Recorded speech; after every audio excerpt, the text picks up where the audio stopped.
Welcome back to my belated annual Oscar series wherein I look at all the categories of the Oscars except for the short film ones. I talk about all the nominees and who I think deserves to win the Oscar and make a prediction about who I think will win the Oscar. But of course, right now I'm going to be talking about the categories from last year because I didn't get to do it then. And continuing where I left off, I'm going to be talking about Best Original Score. So the nominees are Bridge of Spies, Thomas Newman; Carol, Carter Burwell; The Hateful Eight, Ennio Morricone; Sicario, Johan Johansson; and Star Wars The Force Awakens, John Williams. Now this is a good list of nominees, however there are a few snubs here that I considered pretty unforgivable. There were a lot of great scores from 2015 for like The Walk and Creed, but then the ones that I just could not overlook were the fact that Junkie XL's score for Mad Max Fury Road was not considered. Even like Disaster Piece's score for It Follows was great. It's like iconic now for a horror movie. But especially, like, this really angers me, the fact that Michael Giacchino's score for Inside Out was not considered here, and that score like brings me to tears within the very first few notes of that first song. This list of nominees is good though. There's one that I would leave off, but the rest are honestly pretty equal in my book. But anyway, let's talk about who I think should have won the Oscar. So at 5th place is that one film I would have left off this list, and that is Star Wars The Force Awakens. Don't get me wrong though, very few film franchises have as many iconic songs as Star Wars, but ultimately this is the best original score category, you know?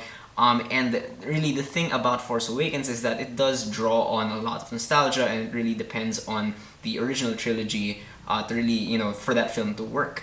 Which is not a bad thing in my opinion, but it's just that here in this category, it doesn't really feel like it belongs. There is new music in the soundtrack. Rey's theme is a nice addition, but it's honestly not as memorable as like the original music from the prequels. And besides the most memorable music-driven moments in The Force Awakens, rely on like old themes. So again, while it depends heavily on nostalgia, that's not a problem for me. The way it's done like really works for me. It's just that if for a best original score category, kind of out of place. Now at 4th place, I'm gonna put The Hateful Eight. On its own, the score for The Hateful Eight is really great. It's this fantastic thriller music, which is really interesting, an interesting approach for a mystery film.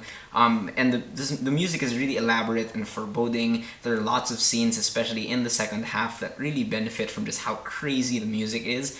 But my main problem with the Hateful Eight score is the same problem I have with the film itself, which is its first half. It's not as eventful as I'd like it to be, and it's not super interesting in my opinion.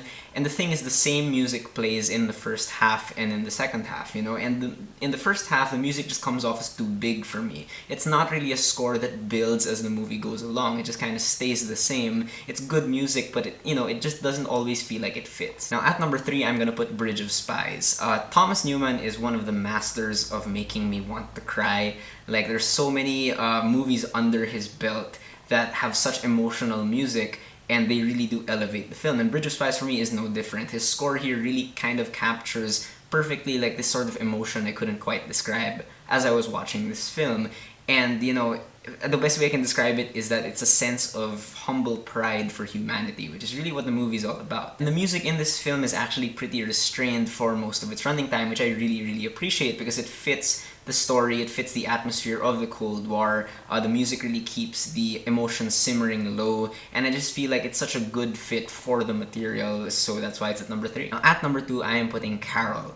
If hearing the Bridge of Spies soundtrack really helped me describe how I felt, the Carol soundtrack to this day still sort of mystifies me. I can't quite say what I feel when I listen to the main theme of Carol. It's really deceptively simple in its instrumentation and the way it repeats certain themes, but there's so much going on musically in this film that never really settles on one emotion. It really, you know, it has this sweeping quality about it, but it's so uncertain at the same time, but it's still beautiful like all the way through. It's just like its characters, you know, they're glamorous people. Well, one of them is, but They're both very uncertain about each other and about themselves. The music for Carol stuck to me the very first time I saw the trailer for the film. Like, I was just thinking to myself, this is going to be like a classic score like in a few years, and I really hope it does become a classic score. And finally, at first place, and who I think deserved to win the Oscar, was Sicario.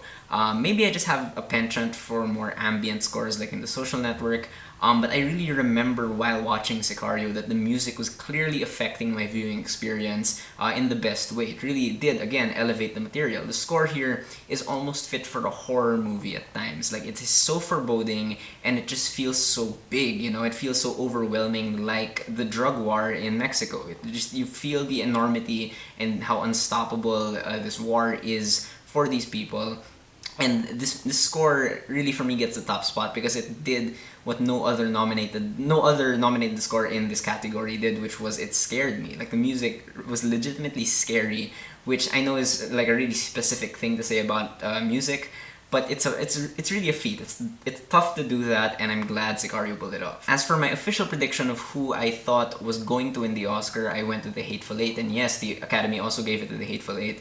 Ennio Morricone was widely tipped to win this Oscar anyway, since from like the very beginning, although admittedly this was more an award for his entire body of work than for just The Hateful Eight in particular, which, you know, I kind of wish the Academy would stop doing that, but I understand because Ennio Morricone is a legend. Alright, so those are my thoughts on the Best Original Score category. What did you guys think of this category from last year? What do you think about the nominees? Who do you think deserved to win? Who did you think was going to win? Whatever you guys think, whether you agree with me or not, please leave me a comment. Let's have a conversation.